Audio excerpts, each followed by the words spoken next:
Ma'asyiral muslimin wal muslimat rahimakumullah.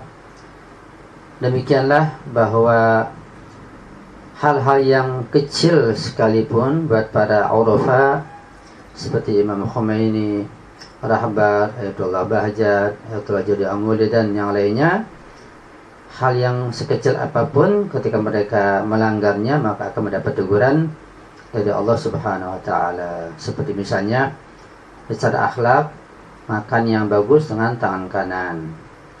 Kalau mereka makan dengan tangan kiri ada teguran dari Allah. Misalnya lagi ketika minum di siang hari itu sunatnya berdiri, tapi minum di malam hari sunatnya duduk. Nah kalau terbalik misalnya minum di siang hari duduk, minum di malam hari berdiri, maka akan mendapat teguran dari Allah Subhanahu wa taala. Kita tidak tahu teguran apa kepada mereka. Yang jelas buat orang seperti kita ini tidak ada masalah.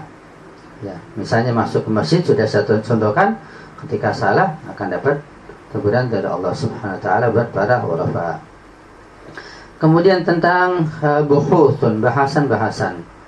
Masih pada halaman 11.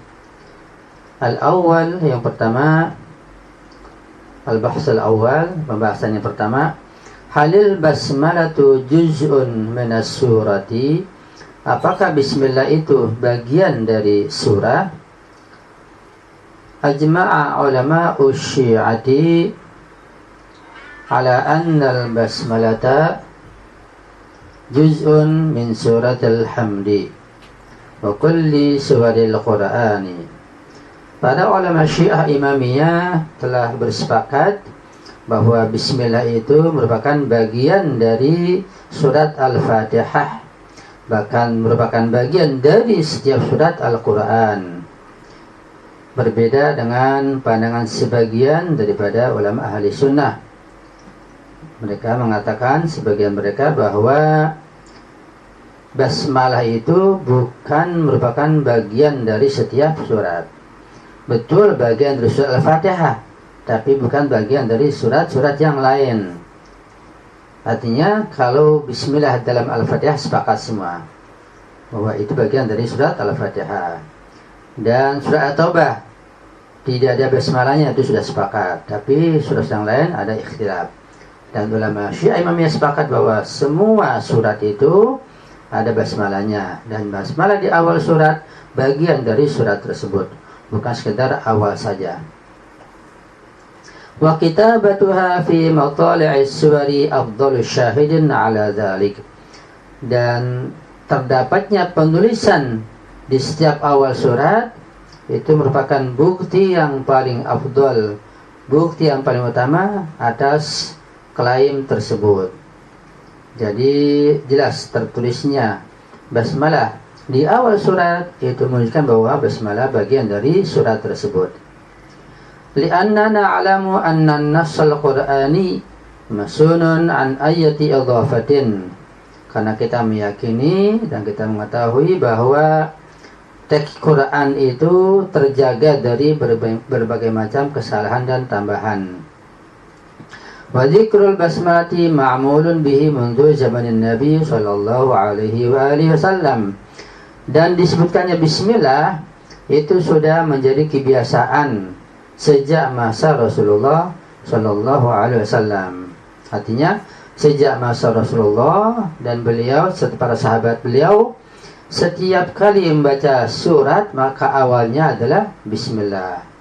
Itu menunjukkan bismillah bagian dari awal, bagian dari surat itu sendiri, bukan sekedar tambahan. Karena Quran dia terpelihara, terjaga dari berbagai tambahan. Adif ila dzalik, lebih dari itu atau di samping itu, anna siratal muslimina jarat dauman ala qiraatil basmalati fi matali'is suwari lada tilawatil qur'ani. Bahwa sirah muslimin, tingkah laku dan kebiasaan kaum muslimin itu berjalan dan berlaku di sepanjang masa membaca basmalah pada setiap awal surat. Ketika mereka membaca Al-Quran Karim. Ini jelas bahwa satu bukti yang lain, kaum muslimin di sepanjang masa setiap kali membaca surat maka membaca bismillah dulu. Ini menunjukkan bismillah bagian dari surat tersebut. Wa thabata bitabaturi qiraatun nabiy laha. Bahkan terdapat hadis yang mutawatir bahwa Nabi membaca hal itu, membaca bismillah ketika memulai setiap surat. Wa kaifa yumkinu an takuna aznabiyatan 'anil Qur'ani wan nabiy wal muslimuna yuwadhibuna 'ala qira'atiha lada tilawatihim al-Qur'ana. Bagaimana mungkin bisa terjadi bahwa bismillah menjadi asing, menjadi bukan bagian dari Al-Quran, sementara Rasulullah sendiri dan kaum muslimin mereka secara istiqamah, secara bersinambungan membaca bismillah ketika membaca Al-Quran dan membaca setiap surat. Wal mas'alatu wadihatun ila darajatin kabiratin. Dan masa ini sangat jelas, sangat gamblang, tidak ada keraguan lagi.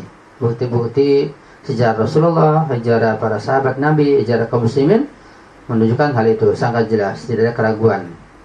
Hatta rawa sahibus sunanil kubra, sehingga para pemilik sunan-sunan kubra, yaitu para penulis hadis, mereka meriwayatkan hadis yang berbunyi shalla Muawiyah bil Madinah salatan falam yaqra al basmalata falamma sallama nadahu man syahida dzalika minal muhajirina min kulli makanin ya Muawiyah asraqta am nasita.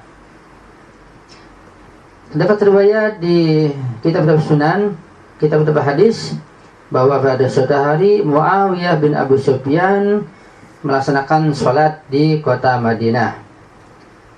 Kemudian dia tidak membaca bismillah, artinya langsung Al-Fatihah tanpa bismillah lagi. Kemudian setelah dia salam, orang-orang memanggilnya, menegurnya. Jadi orang-orang yang ada di situ kaum muhajirin. Ya Muawiyah, wahai Muawiyah, asraqta am nasita? Engkau mencuri basmalah ataukah engkau lupa? Nah, jadi sunnah Muawiyah yang ditegur oleh para sahabat ini bahwa dia tidak baca basmalah ketika membaca Al-Fatihah. Sehingga ditegur, asraqta am nasita? Engkau mencuri ataukah engkau lupa? Jangan sampai membaca Al-Fatihah tanpa membaca basmalah. Itu sunnah Muawiyah yang jelas bid'ah dan tertolak, ya, dan tidak sah bacaan Fatihah tanpa basmalah dan akan merusak keabsahan sholat, ya.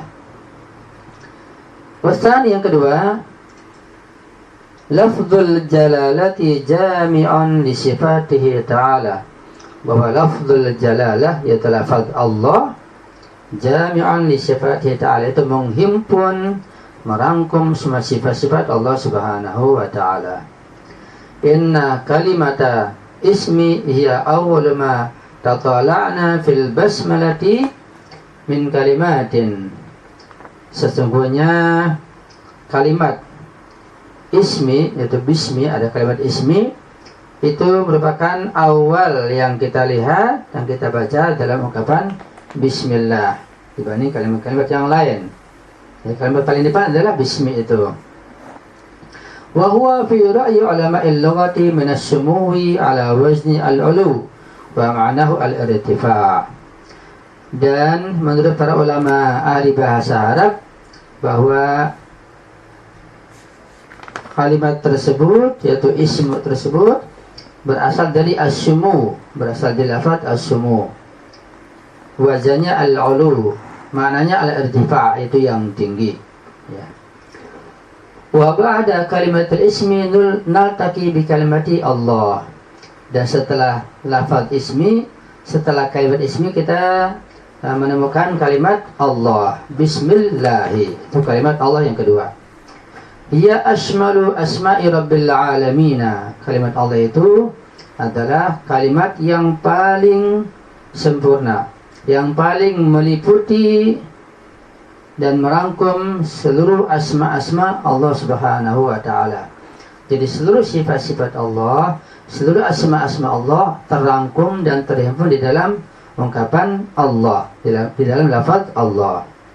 فكل اسم ورد لله في القرآن الكريم وسائر المصادر الإسلامية يشير إلى جانب معين من صفات الله. Dan setiap nama Allah yang terdapat di dalam Al-Quran Al-Karim dan yang terdapat di dalam seluruh referensi Islam itu menunjukkan makna tertentu dari sifat-sifat Allah. Wal ismul wahid al-jami' li kulli sifati wal kamalati al-ilahiyyati aw al-jami' li kulli sifati al-jalali wal jamali huwa Allah.